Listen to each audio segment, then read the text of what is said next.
In an infuriating tragedy in India, a 31-year-old female intern was gang raped to death at the hospital where she worked after working 36 hours straight. Doctors examined the body and found 150 milliliters of semen in her body. On August 8th, after completing her internship, she plans to watch the Olympics with her colleagues in the seminar room. She was the only one left to rest after her colleagues left. At 7 a.m., her body was found partially naked, her legs bent 90 degrees backward, with nearly 120 wounds all over his body, lying miserably on the floor of the seminar room. At first, the hospital claimed she had committed suicide, but later admitted she had been raped. He was supposed to have a great life. I can't imagine how desperate she must have been at the end. Even more hateful is the inaction of the local police. Only one person was arrested after the incident. The suspect is Roy, a former hospital cook who now works for the police. Scratches on his arm and a Bluetooth headset at the scene connected to his cell phone further confirmed his connection to the crime. And despite his arrest, many believe others were involved. The director of the hospital, who was close to Roy, was simply transferred without any consequences,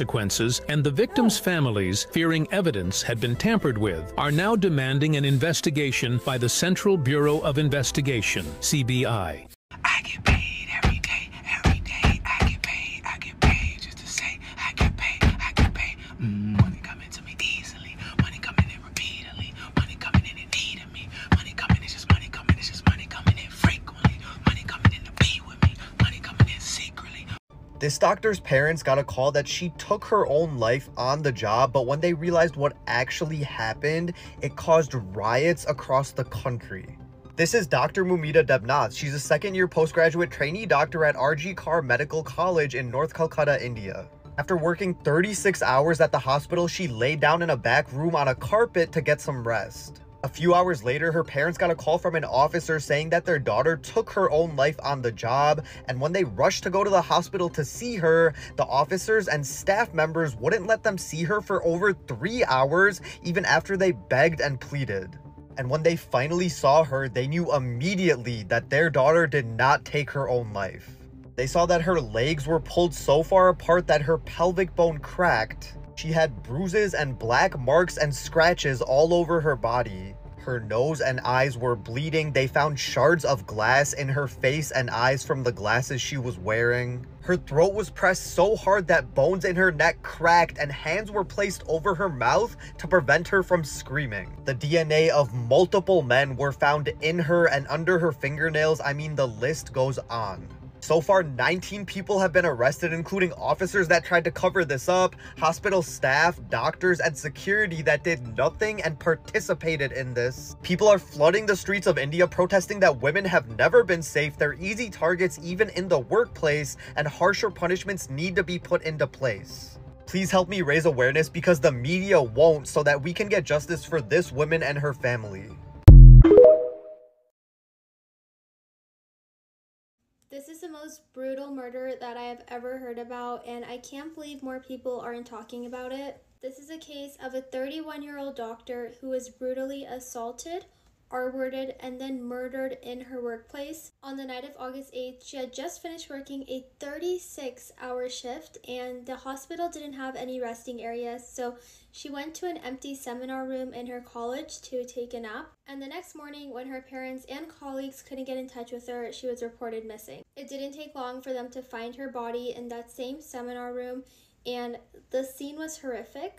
Unfortunately, there are videos and photos of this crime scene circulating, and please do not look it up. It is so graphic, and if you do come across these, please report those videos and those articles, because her family has made it very clear that they do not want that out there, and these videos are also being re-uploaded to porn sites, and that is beyond disgusting. There's also a video circulating of a woman who appears to be like badly beaten, and people are claiming that this is a doctor and this is a video that she sent to her mother, but that is not true. Now to how she was found, her bottom half was completely nude, her legs were spread so wide open that her knees were touching her torso, and her pelvic bone was broken, and this is the strongest bone in your body. She was also covered in bite marks, and there were shards of glass in her eyes, and she was also bleeding from her mouth and eyes. I feel like this sets a very clear idea for what happened, and despite there being obvious signs of a gang rape,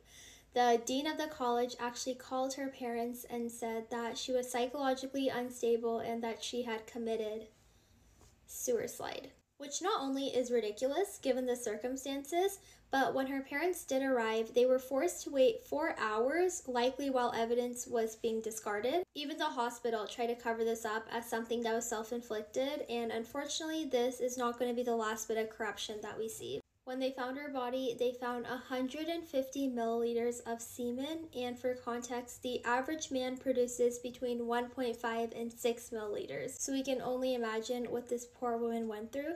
There is currently 19 men that have been arrested and 30 different suspects. And of the suspects, one of them is a campus security guard that was supposed to keep her safe. A lot of the suspects are also related to some pretty high up political figures, and it's rumored that many of them have already left the country. Despite the brutality of this case, and trust me, there are so many more horrific details that I haven't even shared, like not even animals would do this to a person. Despite all that, there has been very little media attention, and what there is, a lot of these articles are just riddled with misinformation, are completely disrespectful to the victim. Many articles are sharing these brutal crime scene photos of her in the nude. And this issue has become so political, each party is kind of spinning it into why they're the better option. And we've completely lost sight of the original victim and the whole grape issue in India.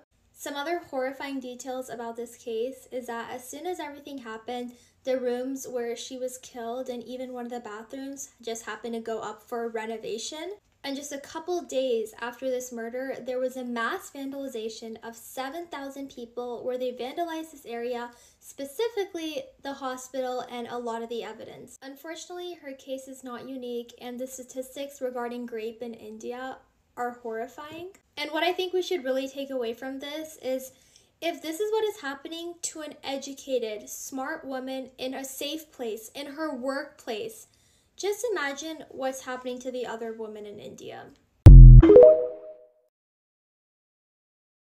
If you know the image behind me, if you know who this woman is, if you know who Dr. Mumtaz is, then you know what I'm going to talk about. And as a woman, stories like this are just so heartbreaking. They fill you with so much fucking anger. She was finishing her shift. She was finishing her long shift. She went to lie down in a room. They had no on-call rooms for doctors working in this hospital. So she lies down in a seminar room.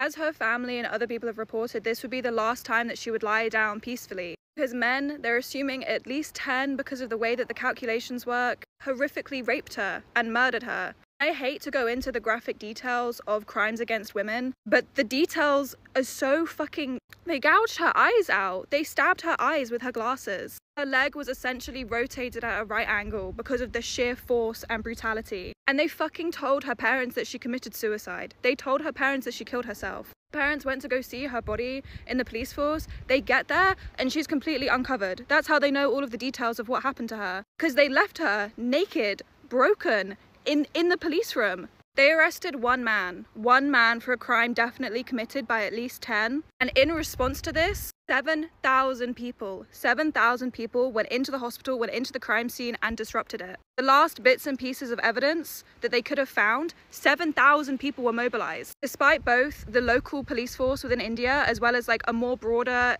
equivalent to like a federal police force, both having been mobilized to protect the crime scene because the parents were so worried about the crime scene being disrupted, about miscarriage of justice happening. 7,000 people descended on this woman's crime scene to destroy evidence, to protect the men that did this to her. A high court has strongly criticized the state police for their failure, and they're basically saying it's hard to believe that you weren't aware this was going to happen. It's hard to believe that you didn't know that this was going to happen and that it was happening. They didn't even corner off the fucking area. That is how careless they were with the crime scene. In response, doctors in India went on a nationwide strike for 24 hours. Because heartbreakingly, this wasn't an isolated incident. 5 other doctors have also experienced this. The exact same traumas, the exact same assaults, the exact same murders. In the UK, misogyny and hating women is potentially becoming a terrorist offence. I would call this more like a femicide. I would call this society built against women. Statistics are harrowing.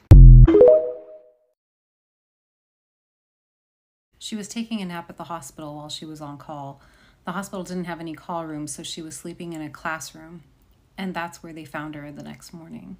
Her last diary entry before her shift, according to her father, was about her aspiration to be a top performer on her medical exams. Trigger warning here because I'm going to talk about the autopsy results. According to the autopsy, her thyroid cartilage, which is a cartilage right here in your neck, had been broken, which is a sign that she had been strangulated. She also had bruises in many parts of her body. There was apparently evidence that her eyes were bleeding for unclear reasons. And there was such severe damage to her genitalia that they called it signs of genital torture. This isn't the first time a doctor has been unalived in a hospital in India. According to the BBC, the security, in particular at government hospitals in India, is relatively lax. Just last year, an intern was stabbed to death with scissors held by a drunk patient. Thousands have taken to the streets in India in protest as part of a campaign called Reclaim the Night. Doctors across the country have been on strike demanding safer working conditions.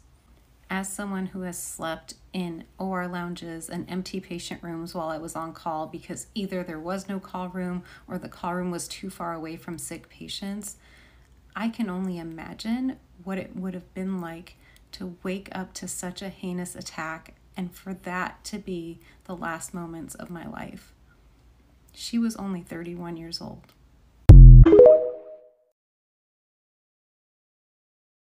I actually hate this world.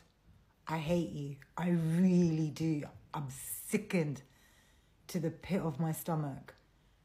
I've been haunted by the Dr. Momita case. I have horrible images of menacing, demonic men laughing. Like, I cannot get it out of my head that her pelvic bone was smashed and crushed to the point that her legs ended up facing in two opposite directions. Every time I think about the fact that she had 130 bite marks on her body, I see those demonic faces of those men. Like, I'm really, really disturbed. And you know, today I find out that her name is the most searched for thing on porn sites, on adult sites. You men are searching up. You men want to see this horrific act. Somehow this has got you all excited. So those 10 men that did this, they're not the only demonic men out there. Those of you that are sitting on Google and typing in her name on these sites, you're somebody's brother, somebody's father, somebody's husband, somebody's son. Why am I surprised? Why am I surprised when Israel is debating whether it's okay to grape Palestinians? Like, there's loads of you out there that think that grape is fine. There's loads of you. I hate this world. I actually hate this world. And I actually hate talking about crime and all these craziness that goes on in the world, like, you know, people like being taken out in such brutal ways. But this is what's going on in the world, and these are the things that we cannot just turn a blind eye on, because at the end of the day, those are real stuff that are happening. Those are real people's lives that were taken. And at the end of the day too, it's technically my job. But anyway, so this lady, this story is so sad because the poor lady was actually at work. Hell, you're not even safe at work anymore. That's crazy. I mean, I always know that, you know, they prepare you for like code pink, code red, code black, code blue, code green, code brown, all of those different codes, but they never prepare you. Actually, they do prepare you for your coworkers because they have all these modules that you have to do about, you know, sexual harassment and all that stuff at work. But how does that get that bad? Like, how did it get to that point where literally at the job, in the place where people are going to take a nap and rest? Because even the hospital where I worked at, they have a whole doctor's lounge. You know, I mean, the doctors are spoiled. They're literally spoiled. They have, you know, a cafeteria that is theirs, and even if they do go into the cafeteria to order food, they don't even have to pay for it. They just have to write their name down. Doctors are taken care of at the hospitals now. Don't get me wrong, it might not be the same case in India, wherever this thing actually happened, and other third world countries it might not be the case, but over here in America, I know for a fact that they spoil these doctors rotten. Where they are supposed to relax, like the doctor's lounge, they have massage chairs, they have, you know, a buffet every day, they put fresh foods all the time, and they have a TV. It's crazy. But for that to happen in the doctor's lounge and nobody noticed, and all of these people were doing all of that to her and nobody noticed, you mean to tell me like people were coming in and out while this lady was sleeping and they were doing that to her and nobody said anything?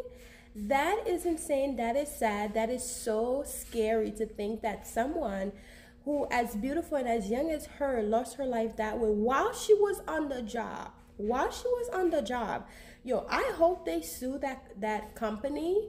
I hope they sued every single person who did that to her. I hope they get justice, because there's just no way. This poor lady was so tired. Instead of her working while she's tired and having a medical malpractice situation going on, she ended up taking a rest to sleep. And men who literally have no self-control at all, because that's usually the case. A lot of men just do not have self-control and they don't know how to just control themselves. They took advantage of this poor lady while she's sleeping, and not just took advantage, they literally brutally did that to that lady while she's sleeping. If this is a real story, I mean, I hope it's not a real story, but it seems to be a real story, and this is very sad. This is very unfortunate that is the way that this lady went at work while trying to rest so she can better take care of her patients. That is very sad, and those men need to be thrown under the jail, because that is just so heartless and disgusting. And I can guarantee you these men have wives. I can guarantee you they have wives and children at home probably. And if they don't have wives and children, they should still be ashamed of themselves for doing something like this to another human being. I mean, I get like the whole, like a lot of men don't even respect women, but if you're going to take what is this supposed to be the most precious thing to her in such a brutal way, I mean, you literally do not care about them. Like, you're treating them like as if they're like animals. That's crazy. That is crazy. Imagine the same thing that men are trying to, you know, trash talk you about is the same one that they will forcefully take from you if they had the opportunity. You know, not all men, but majority of men. Like, how could you do something like that over? That's crazy. That is crazy. The lady, the way she was brutally beaten and tortured, oh my God, I can't even think about it. Men need to do better, and that is the reason why women are choosing to choose the bear over like an actual man, because of things like this. In its statistic, it has been shown that women lose their life more often by their own partner or by a man over just, you know, natural death. So it's really, really sad that this is what this world is getting into or coming into at this point, because what the heck? I mean, I know like people have been doing all those things for eons, for years, but it just seems like it's getting worse nowadays. It just seems like it's getting worse for a lot of women, and it's kind of sad that you can't even be yourself anymore or dress how you want to because of the male gaze, because men don't know how to control themselves and, you know, just be normal. Like, act normal. What are you doing? Why are you acting all weird, and why are you doing the things that you do just because I'm a woman and you're a man? Calm down. Like, have more self-respect for yourself, and also self-control. You're doing too much. Y'all are just, I don't know. I hope this family gets justice. I hope they sue that hospital and win, because a lot of times, you know, justice or the legal system is not the same as here, even though the legal system is not all that great here, but it's better than a lot of places. So yeah, anyways, I'll talk to you guys later. Bye.